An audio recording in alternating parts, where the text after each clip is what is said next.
لوگوں، دیکھو ہر شخص جس وقت سے فرار کر رہا ہے اس سے بہرحال ملاقات کرنے والا ہے، اور موت ہی ہر نفس کی آخری منزل ہے، اور اس سے بھاگنا ہی اسے پا لینا ہے۔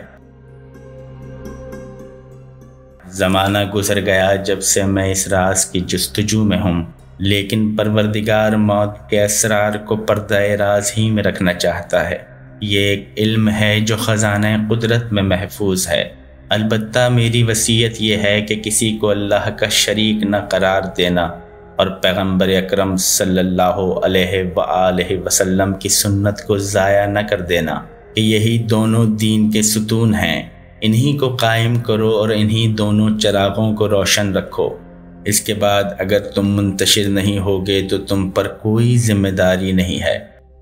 ہر شخص اپنی طاقت بھر بوجھ کا ذمہ دار بنایا گیا ہے، اور جاہلوں کا بوجھ ہلکا رکھا گیا ہے، کہ پروردگار رحیم و کریم ہے، اور دین مستحکم ہے، اور رہنما بھی علیم و دانا ہے۔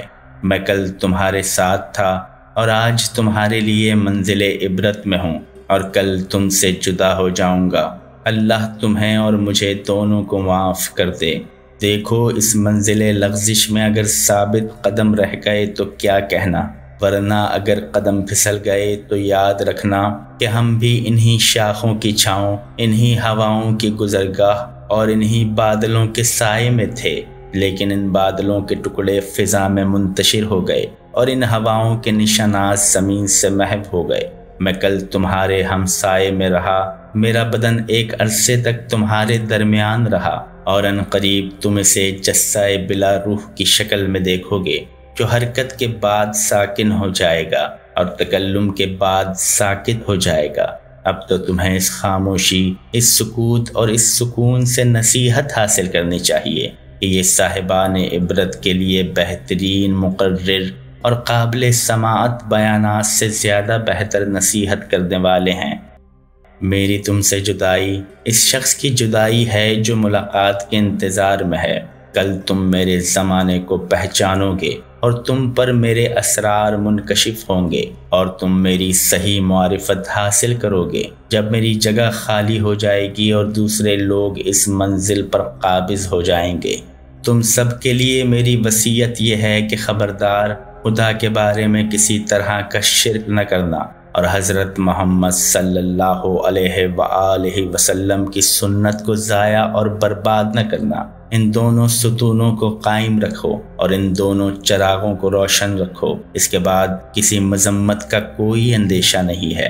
میں کل تمہارے ساتھ تھا اور آج تمہارے لیے عبرت بن گیا ہوں، اور کل تم سے جدا ہو جاؤں گا۔ اس کے بعد میں باقی رہ گیا تو اپنے خون کا صاحب اختیار میں خود ہوں، ورنہ اگر میری مدت حیات پوری ہو گئی تو میں دنیا سے چلا جاؤں گا۔ میں اگر معاف کر دوں تو یہ میرے لیے قرب الہی کا ذریعہ ہوگا، اور تمہارے حق میں بھی ایک نیکی ہوگی، لہٰذا تم بھی معاف کر دینا۔ کیا تم نہیں چاہتے کہ اللہ تمہیں بخش دے؟